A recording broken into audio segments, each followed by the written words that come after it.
Hola, ¿qué tal? Bienvenidos amigos a nuestra primera emisión de Diálogos Colmex, un programa realizado para ti en donde estaremos hablando de diferentes temas y diferentes secciones que nos ayudarán a entender nuestra nueva sociedad actual. Y para eso, el día de hoy, en nuestra primera emisión, estaremos hablando acerca de la educación en México, cómo ha cambiado y el impacto que tendrá en el futuro. El día de hoy tenemos un invitado muy especial, quien es el licenciado Luis Fernando Garrido Ramírez, y estaremos hablando sobre esta nueva perspectiva educativa en México y en el mundo. Bienvenido. Muchas gracias, Narda. Es un placer estar aquí contigo en el inicio de este nuevo programa y que estoy seguro que tendrá muchos beneficios para nuestra comunidad escolar. Así es, sí, totalmente. La verdad es que este espacio está hecho para toda nuestra comunidad Colmex y también para todos aquellos quienes gusten sumarse a este programa. Y bueno, el día de hoy estamos hablando acerca de la educación, licenciado. Me gustaría saber, ya que usted es un referente de la misma, ¿cuál es su perspectiva de la educación en México y qué viene para este ciclo escolar? Ok, pues es un gran reto, no nada más para México, sino para todo el mundo, pero creo que nosotros no nos podemos quedar atrás. Tenemos todo para salir adelante. Las condiciones evidentemente no son óptimas. En México contamos con un sistema educativo nacional que homologa tanto a las escuelas públicas como a las privadas. Y lo mismo toma las mismas condiciones para una escuela en Monterrey que para una escuela en Chiapas o en el Valle de Mezquital y en una zona rural que en una zona urbana, lo cual no nos garantiza que la transmisión del conocimiento sea pareja para todos los estudiantes. Y esa es la primera complicación. Así es. Sí, definitivamente tenemos una brecha que sigue siendo muy importante y aunque bueno, hemos tratado de solucionarla de diferentes formas, sí es importante saber que el día de hoy muchas escuelas están ofreciendo distintos beneficios, distintas formas de educación a los niños que permiten iniciar un buen ciclo escolar. Y retomando esta información, ¿cuándo considera que iniciaríamos el siguiente curso y de qué manera? Bueno, el anuncio del secretario de Educación Pública estableció que el 10 de agosto se iniciaba con el curso remedial, siempre y cuando el semáforo estuviera en color verde, lo cual es muy poco probable, ya viendo ahorita la lentitud con la que se está extendiendo la epidemia. Evidentemente, el gobierno está controlando los casos para no colapsar el sistema de salud. Pero eso también, el costo es un costo económico y un costo de ralentización. En este caso, la epidemia se va a prolongar por más tiempo y el riesgo que corremos inclusive es que se pueda juntar con la época otoño-invierno, donde empiezan las enfermedades de vías respiratorias ordinarias, ¿no? Las gripes, las infecciones de garganta, inclusive la propia influenza. Y que es muy complejo pensar que todo el mundo tenga acceso a pruebas inmediatas y que podamos saber quién tiene COVID o quién no tiene COVID. Entonces, ¿qué va a pasar? Que es probable que se extienda este periodo inclusive hasta el mes de enero. Yo espero que no. Sin embargo, todos estamos preparados para iniciar clases y debiera de ser así. Ok, habla usted de que todos estamos preparados. Quiero pensar que estamos hablando de escuelas privadas, escuelas públicas. Pues yo quisiera creer que todos, pero la realidad es que la misma dinámica que te comentaba yo de esa brecha de la educación pública y de la educación privada hace muy difícil que la educación pública pueda estar a la par. A lo mejor en las zonas urbanas y en algunos niveles, en el nivel superior sobre todo y en el nivel medio superior, pudiera darse. Pero en el nivel básico es muy difícil. Hay zonas de México que no tienen inclusive luz, ya no pensemos en internet, en teléfonos, en señal o en computadoras. Entonces eso es lo que va a dificultar realmente este proceso. La educación privada en México, sin embargo, en la mayoría de los casos, porque también hay excepciones, creo que estamos preparados, nuestras comunidades escolares están preparadas para iniciar clases el 10 o máximo el 15 de agosto. Perfecto. Bueno, totalmente de acuerdo. Consideramos que en una escuela privada tienen más herramientas y eso es completamente normal. Sin embargo, aprovechando que usted es vicepresidente de la Federación de Escuelas Particulares del Estado de Hidalgo, me gustaría saber su opinión acerca de qué tan preparadas están las escuelas.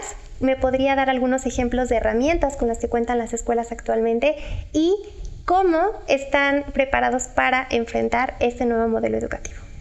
Bueno, afortunadamente la evolución tecnológica vino a la par o un poquito antes inclusive del brote pandémico.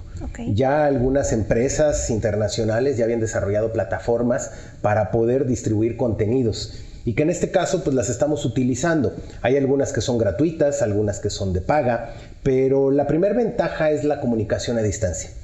Pudiendo comunicarse un maestro con un alumno bajo cualquier medio, ya sea en una videoconferencia, ya sea por un mensaje, ya sea por un video, o ya sea inclusive por la transmisión simplemente de un plan de estudios, esa es la primera ventaja. Entonces ya estamos de gana en ese lado. Las escuelas particulares estamos tomando obviamente una postura, primero, de garantizar no detener el sistema de educación. ¿Qué quiere decir? Nosotros arrancamos el 10, evidentemente estamos preparados para iniciar con clases virtuales y a diferencia del periodo anterior, donde utilizamos el modelo presencial y lo mandamos a casa de un día para otro, ahora hemos aprendido de los errores y de los aciertos. Entonces creo que todas las escuelas, o quisiera yo creer que en su mayoría, las escuelas de calidad, hemos diseñado nuevos modelos ya considerando todas esas variables. De tal manera que vamos a tomar en cuenta todas las nuevas condiciones que se han mejorado y seguramente tendremos un excelente inicio de curso. Así es, totalmente. Yo les deseo a todas las escuelas y a todos los niños que tengan un excelente inicio de clases y bueno, ya estamos preparados para enfrentar una nueva etapa. Y usted como director de Colegio México, que también es una institución de educación privada, ¿cómo nos podría decir que están preparados como institución? ¿Qué tienen para ofrecer a sus estudiantes y cuáles serían sus ventajas como institución? Bueno, nosotros estamos trabajando en diferentes modalidades. Anteriormente trabajábamos con un modelo integral de educación que se llama CRECE, el cual tomaba como base el modelo académico, pero fortalecía el desarrollo del estudiante con la inclusión del arte, la cultura, la ciencia y el deporte. Sin embargo, ahorita nos vimos o nos enfrentamos en este periodo que acaba de terminar, pues ante muchos obstáculos que evidentemente no nos permitían desarrollar como nosotros hubiésemos querido todas las actividades. Te pongo, por ejemplo, los deportes en conjunto, el fútbol, el básquetbol, el voleibol. Pues evidentemente los estudiantes no tienen una cancha de básquetbol en su casa, no tienen una cancha de fútbol en su casa y aunque la tuvieran, pues no tienen el equipo para poder entrenar. Entonces esas fueron algunas de las primeras limitantes. Sin embargo, nos enfocamos en el desarrollo físico y estructural de nuestros estudiantes. ¿Qué quiere decir? En el momento que nosotros vayamos a regresar, porque vamos a regresar evidentemente a las aulas, a las canchas, a las escuelas, a todos los espacios, en el momento que lo hagamos tenemos que estar fuertes, tenemos que estar sanos, tenemos que estar entrenados de manera funcional para que nuestro cuerpo no resienta ese abandono de las actividades. Así es. Entonces tuvimos que transformar, hicimos una revolución a final de cuentas y desarrollamos nosotros un modelo educativo en 4 líneas. El primero es el modelo virtual, que evidentemente estaremos atendiendo a distancia mediante diversas plataformas. Utilizamos algunas plataformas, inclusive la vez pasada, con base en redes sociales, y te voy a explicar por qué. Porque no todos los papás en el trabajo o en los lugares donde se desarrollan tienen acceso a una red de internet y a una señal de teléfono. Entonces, las redes sociales en su mayoría están incluidas en los planes telefónicos. Claro. Eso nos permitía que los papás desde el trabajo, desde la casa, desde una comunidad pudieran tener acceso a todos los contenidos, inclusive a la dispersión de las clases, ya fuera por video grabado o las que eran en tiempo real. Entonces, eso nos facilitó mucho algunas cosas. Otra de las plataformas que utilizamos, sobre todo en secundaria y prepa, nos permitía dar seguimiento. Nosotros generamos una escuela virtual en casa. Nuestros niños tenían un horario y al igual que estar aquí en escuela, si tenían matemáticas a las 8 de la mañana, pues entraban a matemáticas a las 8, después a inglés, después a francés, después a ciencias, y entonces el niño empieza a desarrollar una autodisciplina y un orden en casa porque tiene que respetar un horario, que eso es lo más importante y ese es uno de los principales retos. Aunado a eso, las plataformas que manejábamos también nos permitían ver qué niños entraban y qué chicos no. Entonces, si nosotros veíamos que un alumno no había entrado, nos comunicábamos de inmediato a la casa y le decíamos, oiga señora, ¿sabe que su hijo no entró? Y ya nos comentaba, ¿sabe qué? Pues perdimos el internet o tuvimos que salir o simplemente nos decían, ah caray, yo sí dejé a mi hijo conectado, entonces déjeme ver qué pasa, ¿no? Y eso nos permitió que los chicos empezaran a asumir un nuevo rol de responsabilidad y de autocontrol, que en este año eso es lo que vamos a trabajar. Vamos a trabajar 2 vertientes en el modelo virtual. Primero, vamos a capacitar para el uso de plataformas y contenidos a las mamás y a los papás de los niños de preescolar y de primaria, porque son los que más ayuda tienen, que necesitan. Conforme la edad del niño va avanzando, requiere menos apoyo y menos acompañamiento, pero lo que necesitamos es generar niños autónomos desde el preescolar. A mí me sorprendió y me dejó muchos aprendizajes el ver que niños de preescolar ya eran capaces de conectarse a su sesión, de darle seguimiento a su clase mientras su mamá estaba haciendo home office. Y ya no tenía que estar la mamá a un costado. Y eso es lo que principalmente vamos a trabajar en el modelo virtual. En el modelo dual, que es el modelo semipresencial, que es el que nos ha dicho la SEP, bueno, cuando regresemos en semáforo verde vamos a regresar escalonados, la mitad de los grupos va a regresar un día, la mitad del grupo va a regresar al otro día y así nos vamos a llevar. Cuando veamos obviamente que pase un periodo donde no hubo contagios, es como un periodo de seguridad, vamos a pasar a lo que es el periodo presencial.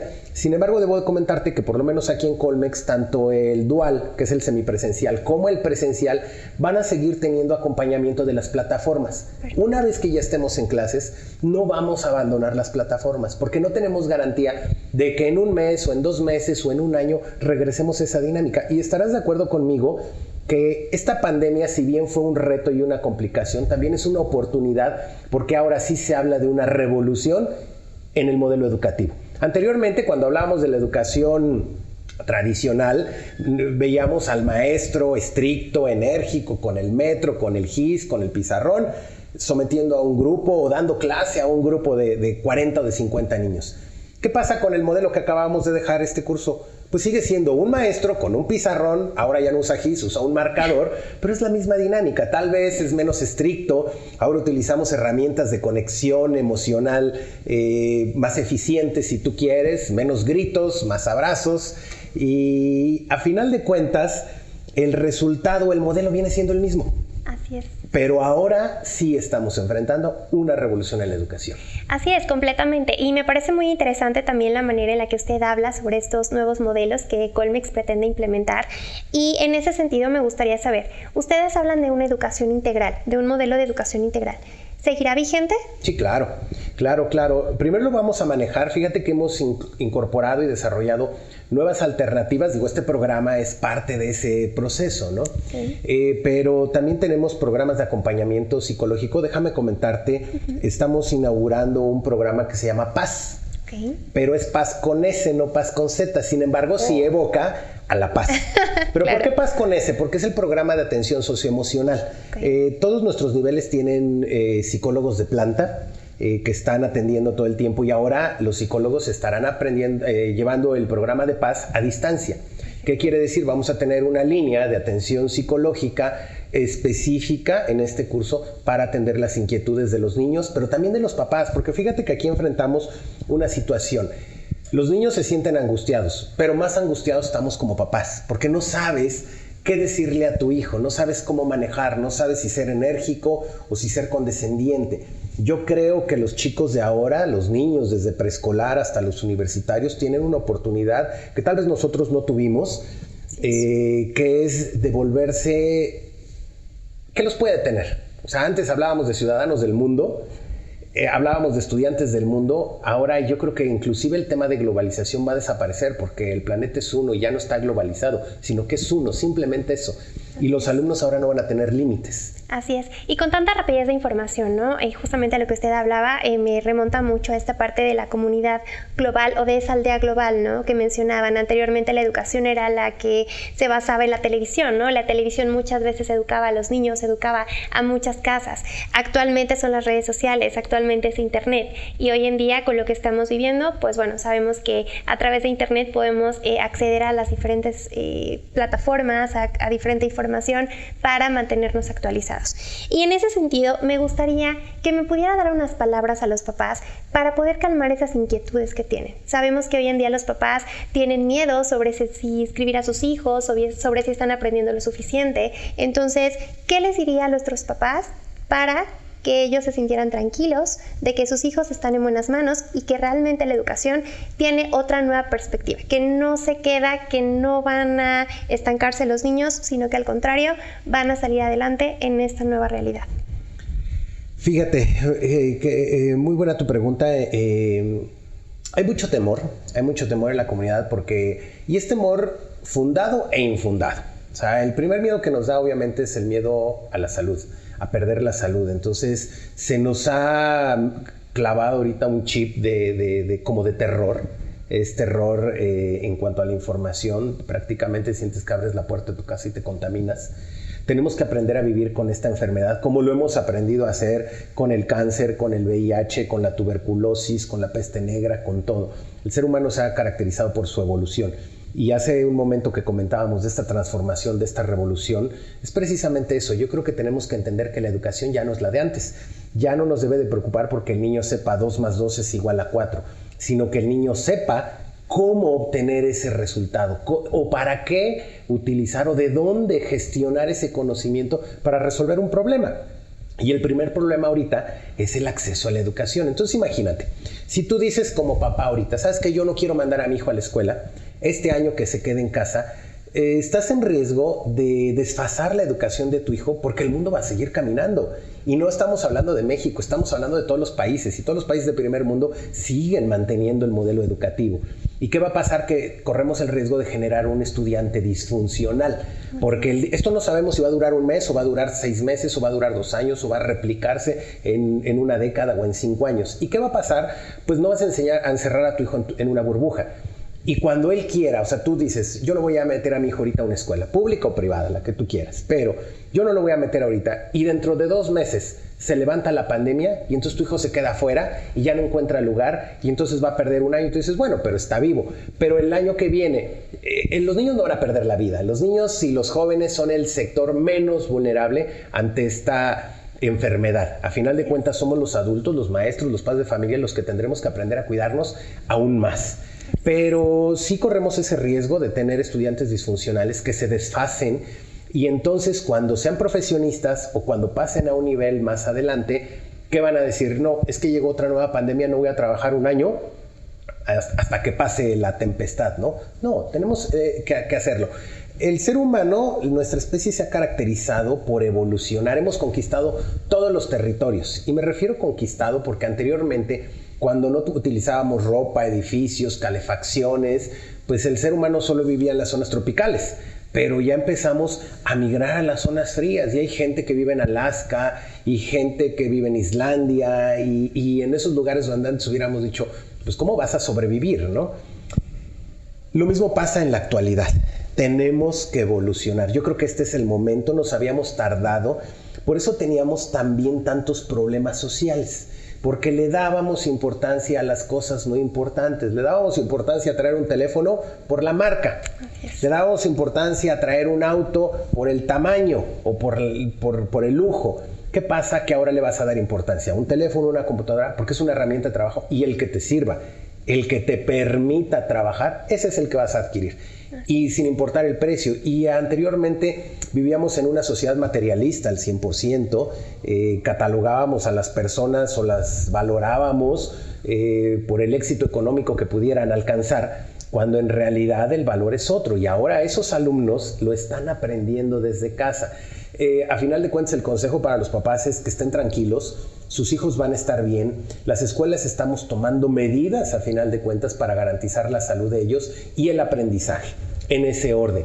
En primera instancia vamos a trabajar los modelos virtuales mientras no sea seguro regresar a las aulas, pero cuando regresemos a las aulas, evidentemente vamos a tomar las medidas. Yo te cito ejemplos aquí en el colegio. Okay. Estamos construyendo lavabos con llaves de sensor en todos los accesos, en las canchas, en los patios, para que después de cada actividad los niños ya generen ese hábito de ir y de lavarse las manos. Todos los salones tendrán obviamente dispensadores electrónicos también de gel, porque a veces ese es el mismo contaminante. Estaremos trabajando en la autoconciencia del cuidado del cuerpo de uno mismo, en ese desarrollo de ese concepto de autocuidarse, y al interior de las aulas lo mismo. Sobre todo aquí, ¿sabes cuál es el principal reto? Porque mira, podríamos hablar de poner arcos sanitizantes, podríamos hablar de que contratar una máquina para sanitizar, que bueno, el concepto ya es muy polémico ahí, ¿no? Higienizar o para limpiar, esterilizar. Podríamos contratar cualquier tipo de máquina. Yo le pregunté a un proveedor, bueno, ¿cuánto tiempo me garantizas que el salón quede limpio? Me dice, yo te lo dejo como quirófano, o sea, estéril, ¿no? ¿Cuánto tiempo va a durar estéril en el momento que entre el primer alumno? Aunque no venga enfermo de COVID, ¿estás de acuerdo? Así es, completamente. Entonces es completamente ineficiente. Imagínate un arco en la entrada de la escuela. Digo, habrá instituciones que lo crean pertinente, pero en una época de frío donde entres y hagas al niño atravesar por un arco que te llena obviamente de algún químico que por muy inocuo o por muy inofensivo que sea, efectivamente hay niños que tienen alergias o que entras con frío. Aquí en Tulancingo tenemos épocas donde estamos a 0 grados, amanecemos, imagínate a las 7, 8 de la mañana que te den una empapadita por ahí de algún líquido. Yo creo que no va por ahí, más bien el tema es la ética, la responsabilidad que cada familia y que cada niño tenga. Porque si hay casos donde el niño, ay, tienes gripita, te duele la cabeza, vete, si te sientes mal, me hablas de casa. Aquí tenemos un servicio médico, tenemos un programa que se llama Health and Care. Okay. El doctor Diego en este caso es ahorita quien lo está liderando, pero vamos a incluir inclusive más médicos porque, bueno, en esta línea ahora se vuelve una necesidad preponderante. Nosotros el programa ya tenemos 2 años trabajándolo. El año pasado ya teníamos el servicio médico todo el tiempo y lo continuaremos haciendo. Pero también nos dimos cuenta de otro fenómeno, ¿no? Había niños que presentaban algún síntoma el domingo y te lo mandaban a clases el lunes y le decían, bueno, si te sigues sintiendo mal, le dices al médico que te revise. No. Ahí es donde tenemos que cambiar, papás, mamás, esa responsabilidad, porque si tú ves que tú amaneciste con un síntoma de garganta, no tu hijo, pero tú tienes una sospecha de que pudieras tener una enfermedad de vías respiratorias, que estuviste en contacto con tu hijo de manera permanente porque estás en casa, o que hay algún riesgo, o que algún familiar tuvo un brote de COVID ya confirmado, pues no lo mandes. Claro. Avisas, tienes que tener esa responsabilidad, porque inclusive ahora ya hay responsabilidad legal. Así es. Si tú sabes que estás enfermo y aún así te expones y vas por no dejar de ir al trabajo, porque tienes una junta importante y no tienes con quién dejar a tus hijos, las escuelas no son guarderías, Narda. Así es. Creo que a través de los años se cambió la perspectiva de la educación. Una escuela transmite conocimientos e instrucciones. Sin embargo, el primer eje de la educación es la familia. Y empezó a delegar esa responsabilidad a las escuelas desde hace más de 20 años. Entonces ya en la escuela ya eras psicólogo, ya eras doctor corazón, ya eras maestro, eras abogado, eras papá, eras mamá. Cuando ese rol jamás lo debe de perder el padre de familia. Así es. Entonces quien educa es en casa y la primera educación es el ejemplo. Entonces, si tú estás enfermo, no lo mandas. Y esa es la mejor forma de controlar cualquier enfermedad, siendo responsables. No va a haber arco, no va a haber nada que funcione si no estamos siendo responsables en ese tenor. Así es, sí, definitivamente creo que las familias tienen que poner especial atención en el cuidado de sus hijos y obviamente, bueno, cuidando a sus hijos, nos cuidan a todos, claro, ¿no? Entonces, bueno, me parece muy interesante las medidas que van a tomar en la escuela. ¿Tiene alguna otra medida que le gustaría comentarnos? Sí, de hecho toda la escuela, lo primero es capacitar a las personas, pero toda la escuela se está convirtiendo en una escuela segura. Yo te debo de comentar que desde los pasillos y los accesos, cuando tú entras al colegio, te das cuenta de las normas estrictas de acceso que tenemos. Entonces tenemos los accesos perfectamente controlados, tenemos circuitos ya de circulación al interior del plantel y eso es por una disposición específica de la Secretaría de Salud donde se establecen esos lineamientos. Son algunos lineamientos que han surgido en algunas normas para el regreso inclusive al trabajo. Nosotros estamos evaluando cuáles sí son pertinentes y cuáles no, porque hay mucha polémica, tan solo el cubrebocas, tú sabes que en algún momento la autoridad dice sí, úsalo, en otro momento dice no lo uses. La parte de la higiene creo que es una de las más importantes, por eso estamos habilitando, vamos a remodelar inclusive los baños, estamos habilitando, como te decía yo, lavabos en diferentes instalaciones al exterior. Prácticamente todos los gimnasios y las áreas deportivas van a tener áreas de lavamanos con llaves de sensor, pero aunado a eso también todas estas medidas a veces las retiran. O sea, te dicen, ¿sabes qué? Los niños tienen que usar cubrebocas. Yo me imagino, un niño utilizando un cubrebocas durante 5 o 6 horas es completamente complicado. Y al rato, como por ahí veía yo un meme, ¿no? Van a llegar los mensajes de las mamás o de las maestras. Oiga, Miss, ¿qué cree? Me llegó con otro cubrebocas o se lo cambió con su amiguito, cosas por el estilo. Imagínate tú, yo he usado, en este periodo que hemos estado trabajando, yo he utilizado caretas, cubrebocas, mascarillas, todo lo que se te ocurra y al final de cuentas todo de verdad cansa. Claro. Todo cansa. Yo admiro y respeto a los médicos, a todo el personal de salud que tiene que estar todo el día así, a quienes les externo un agradecimiento. Yo creo que a nombre de toda nuestra comunidad, pero ahora imagínate un niño.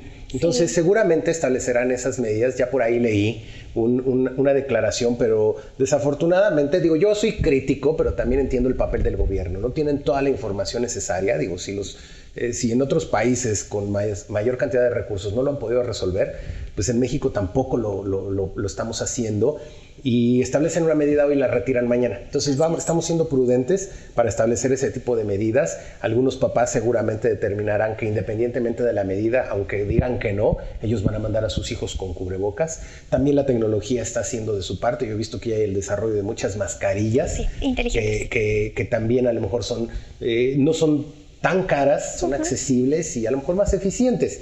Y otra esperanza es que evidentemente en estos próximos días, meses, semanas, ya se tenga acceso a una vacuna eficiente y que pues, nos permita el regreso a la vida tradicional y convencional que antes teníamos. Así es, sí, totalmente. La verdad es que esto va avanzando rapidísimo y en cuanto menos veamos, ya va a haber una solución a este problema, ¿no? Claro. Y bueno, también sabemos que la educación se ha visto afectada en la materia económica. Sabemos que muchas escuelas particulares se han visto también afectadas en este sentido.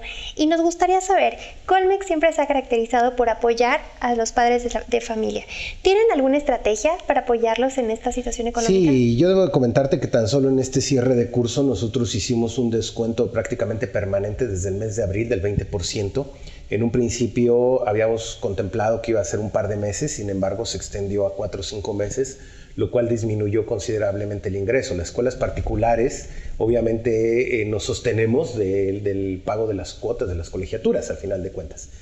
Entonces, nosotros para poder cumplir con los profesores, porque todo nuestro personal recibió sus ingresos al 100%, no despedimos a nadie, inclusive contratamos más personas para darle soporte a las plataformas y a muchos esquemas porque te adelanto, estaremos también estrenando una plataforma y una página de nuestro colegio que ya está en breve para lanzarse. Perfecto. Entonces, todo esto implica pues muchos retos. Sin embargo, el económico pues es el primordial. Nosotros hicimos los descuentos no porque la educación digital o a distancia sea más barata. Eso es una falacia o es una percepción únicamente. Había quien me decía, oye, pero es que no tienes alumnos, no estás gastando luz, no estás gastando agua. Yo te debo decir que el gasto corriente de agua y de luz en una escuela pues, representará el 1 o el 2% del gasto. En realidad el gasto importante de una escuela son las nóminas, son los sueldos del personal, porque una escuela es el personal de la misma. Entonces, sí nos ha costado mucho trabajo. Nosotros como colegio tuvimos que acceder a una línea de crédito que pues, nos va a tomar a lo mejor 18 meses. Bueno, no a lo mejor, 18 meses nos va a tocar pagar esa cantidad. Y es por eso que el próximo curso no vamos a poder hacer un descuento generalizado. Sin embargo, tenemos un programa de becas muy ambicioso. Yo creo que es el programa de becas de escuelas privadas más amplio aquí en Tulancingo. Tenemos cerca del 70% de nuestra población beneficiada con algún tipo de beca. Tenemos becas deportivas, artísticas, socioeconómicas, familiares. O sea, es un programa como tal. Es avalado por una fundación, que es la Fundación Adalberto Garrido Martínez, que obviamente trabajamos en conjunto, pero pues nosotros la misma escuela la sostiene, o sea, es como un círculo. Y de alguna manera con esto damos oportunidad a que todos esos talentos puedan permanecer aquí en el colegio. Sin embargo, a pesar de que ya no vamos a manejar descuentos generalizados, pues yo invito a los papás que si tienen alguna complicación se acerquen con nosotros, porque no es generalizado. Hay papás o hay familias que inclusive se han visto beneficiadas porque el segmento de trabajo que tienen o el nicho de su negocio, pues a lo mejor son los artículos médicos o cualquier situación y tienen a lo mejor hasta un mayor ingreso o otro tipo de negocios, ¿no? Pero sí, definitivamente hay muchos papás que se han visto afectados, que han perdido su trabajo, que han perdido sus ingresos a más del 50%, si no es que en su totalidad. O parcialmente, a veces tenemos familias donde trabajan papá y mamá y alguno de los dos perdió el trabajo. Entonces, en esos casos, pues yo la invitación es que se acerquen con nosotros. Obviamente seremos muy cuidadosos en la asignación de becas porque tampoco podemos poner en riesgo la existencia de todos nuestros programas. Claro. Porque nosotros no recibimos ningún beneficio del gobierno. Me comentaba en una reunión hace unos días con una autoridad de la Profeco, decía, bueno, es que hay alguna solicitud generalizada, no aquí en el colegio, ¿no? Era en el estado de Hidalgo y en la región centro. Dice, si se descuentan el 50% de las inscripciones o de las colegiaturas, y decíamos, bueno, es que las escuelas no nos están descontando el 50% de los impuestos, no estamos pagando el 50% de los sueldos.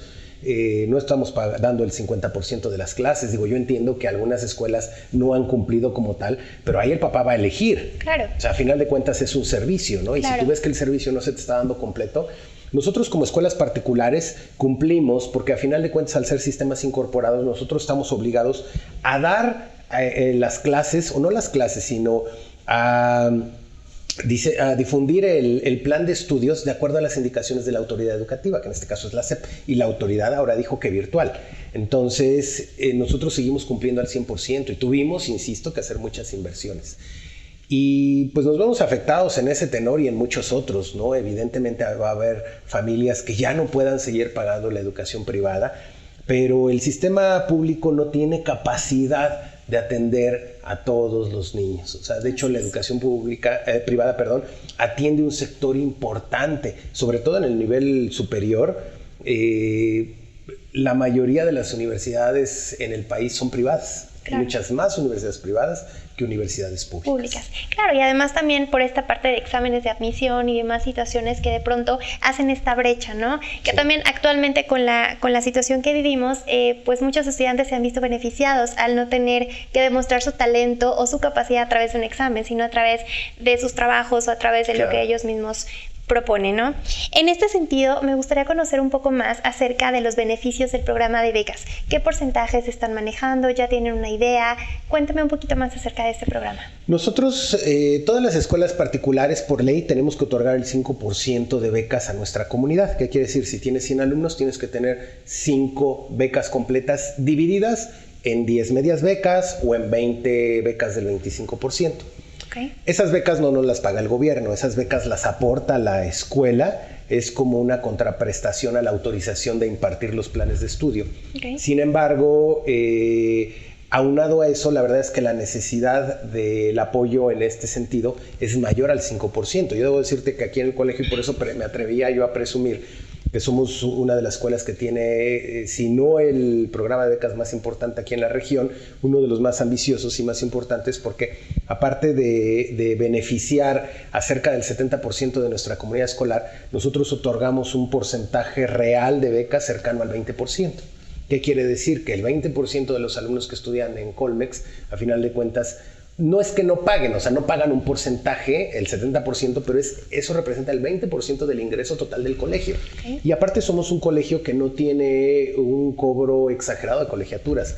Prácticamente nosotros como empresa estamos enfocados a que todo el ingreso que se tiene por parte del colegio se canaliza a inversión directa. Es por eso que tenemos áreas, tenemos un gimnasia olímpica, valga la redundancia, canchas de arena, canchas de fútbol, y los laboratorios cada año los estamos actualizando, porque todo ese dinero, todo ese remanente apoya todos esos programas, o por ejemplo los programas internacionales o los programas académicos, los deportivos. Yo debo decirte que 2 de los programas que más dinero se llevan aquí en el colegio son el programa deportivo, el deportivo artístico y el programa de idiomas o internacional que manejamos. Perfecto. Hablando de ese programa internacional, me parece muy interesante que un colegio como ustedes nos estén ofreciendo todos estos beneficios. ¿Qué nos puede decir de esos programas internacionales? Pues mira, ahorita los vimos pausados. Teníamos planeado un viaje a China, Camboya, Tailandia. Se tuvo que suspender porque fue en el primer brote. Después teníamos un viaje programado a Turquía y a Dubái, también se tuvo que suspender, fue cuando entramos en pandemia. De hecho, ahorita estaríamos o en China o en Dubái. Creo que no.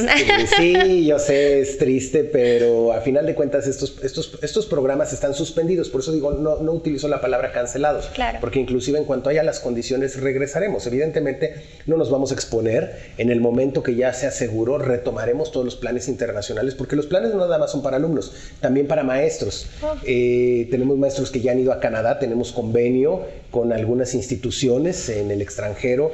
Teníamos un programa también ahorita para viajar a Colombia y no hemos suspendido esa dinámica, ahora lo hacemos virtual. Acabamos de tener inclusive una conferencia con Fernando de la Peña, a quien le envío un saludo, y le agradezco porque él se encuentra actualmente en Estados Unidos, es presidente de AEXA, de la Agencia Espacial, Y bueno, ya tuvimos los acercamientos para firmar un convenio y en un futuro poder mandar a nuestros alumnos a la NASA. Insisto, cuando esto sea seguro, pero tenemos que ir preparándonos. Claro. También cancelamos un programa que teníamos para visitar Nueva York.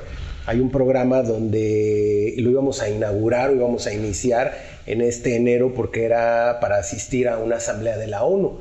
Y era en las instalaciones, a final de cuentas, de la Asamblea General de la ONU. Entonces estaba muy padre, prácticamente es una semana donde los chicos con el dominio del idioma, con el dominio de la negociación, se ven inmersos en esta dinámica de trabajo. Es increíble y pues bueno, se vio suspendida también este año. Yo espero que el siguiente año lo retomemos porque era en enero del 2021, pero seguramente lo vamos a retomar para enero del 2022. Teníamos también una competencia pactada porque recordarás que vinieron los chicos de Colombia del selectivo de fútbol del Colegio Don Bosco de Villavicencio en Colombia y teníamos que ir a pagar la visita, por llamar de algún modo. Y bueno, hemos tenido algunos congresos, inclusive acabamos de tener un seminario con nuestros amigos de Colombia, precisamente hablando de los modelos de homeschooling y de cómo se está atendiendo en Colombia también esta dinámica pandémica, ¿no? Y así estaremos trabajando con todos los programas. Mientras no se permita de manera presencial, seguramente lo haremos de manera virtual, pero seguiremos promoviendo esa interacción internacional, porque a final de cuentas, como te lo decía hace un momento, yo creo que las fronteras solo existen en nuestra mente. Así es, claro, así es totalmente. Yo creo que los límites están en la mente y creo que Colmex es una institución de verdad de reconocimiento por fomentar esta parte de los chicos, por hacerlos trascender, por hacerlos ver otras perspectivas, otra visión del mundo. Y bueno, pues quiero felicitarlo como dirigente de este colegio. Y en este sentido me gustaría saber, ¿cómo es la educación en el futuro? ¿Qué idea tiene usted de esto? Como te decía yo hace rato, la educación se transformó a partir del momento que se suspendieron las clases presenciales. La educación en el futuro, en primera instancia, será de manera autodirigida, o sea, tú la vas a buscar. Sí va a ser en muchas formas auxiliada por la tecnología, pero ya no como lo visualizábamos. Oye, fíjate que el fenómeno que más me llama la atención es precisamente, por aquí traer mi teléfono. Okay. Esto es una herramienta, no es más. Esto es una herramienta de comunicación. ¿Y sabes qué era para lo que utilizábamos este instrumento? Para todo menos para comunicarnos. O sea, bueno, para jugar, para hacer videos. Bueno, a lo mejor es una forma de comunicación o de expresión. Claro. Pero la comunicación productiva se había visto significativamente reducida porque se había convertido en un instrumento de ocio. Creo yo que ahora el nuevo estudiante, el nuevo padre de familia, el nuevo maestro, empieza a ver estos dispositivos como una herramienta de trabajo. Eso es lo que son. Son una herramienta de trabajo, te da la oportunidad de acercarte, inclusive a través de las reuniones que yo tengo con diferentes instancias, tanto dentro como fuera de México. Antes nos complicaba el traslado. A veces no asistías a un seminario por costos, por tiempos. Dices, bueno, es que tengo que agarrar un avión, me tengo que quedar allá 2 días, me cuesta tanto, me voy a tardar tanto, tengo trabajo aquí, voy, no voy. Y ahora, en cuestión de minutos, te puedes conectar. Acabo de tener varias sesiones en esta semana con personas en otras latitudes, en otros países, en otros estados, y la verdad es súper eficiente. La cuestión es que nos acostumbremos a utilizarlo. Es una herramienta y en el momento que tengamos que estar aquí en el aula, seguramente también va a seguir siendo una herramienta muy útil. Así es, sí, completamente. Las nuevas TICs, las herramientas de información, sin duda, van a formar parte ahora y siempre de nuestra vida. Claro. Así que, bueno, pues me parece una entrevista muy interesante. Quiero agradecerle que haya estado con nosotros en este primer programa, que nos haya dado una inauguración, la verdad, muy interesante, con una perspectiva muy original. Y gracias, licenciado, por haber estado presente. Gracias a ti, Narda, y a todo el equipo de trabajo de Colmex, porque esto, a final de cuentas, es el producto de toda la creatividad, de todo el personal, directivos, coordinadores, de cada una de las diferentes áreas que no cesan. De repente yo me veo invadido y a veces hasta rebasado, porque llegan con proyecto tras proyecto, tras proyecto, tras proyecto, y les digo, bueno, pues ¿de qué tamaño creen que somos? Pero fíjate que también algo muy grato es que he aprendido que no hay límites. O sea, no hay límites. Si tú te pones una meta, a final de cuentas la consigues, ¿no? Entonces, yo agradezco a todo el equipo de trabajo de Colmex, tras bambalinas, direcciones, la parte técnica. Evidentemente te agradezco a ti, Narda, por esta oportunidad.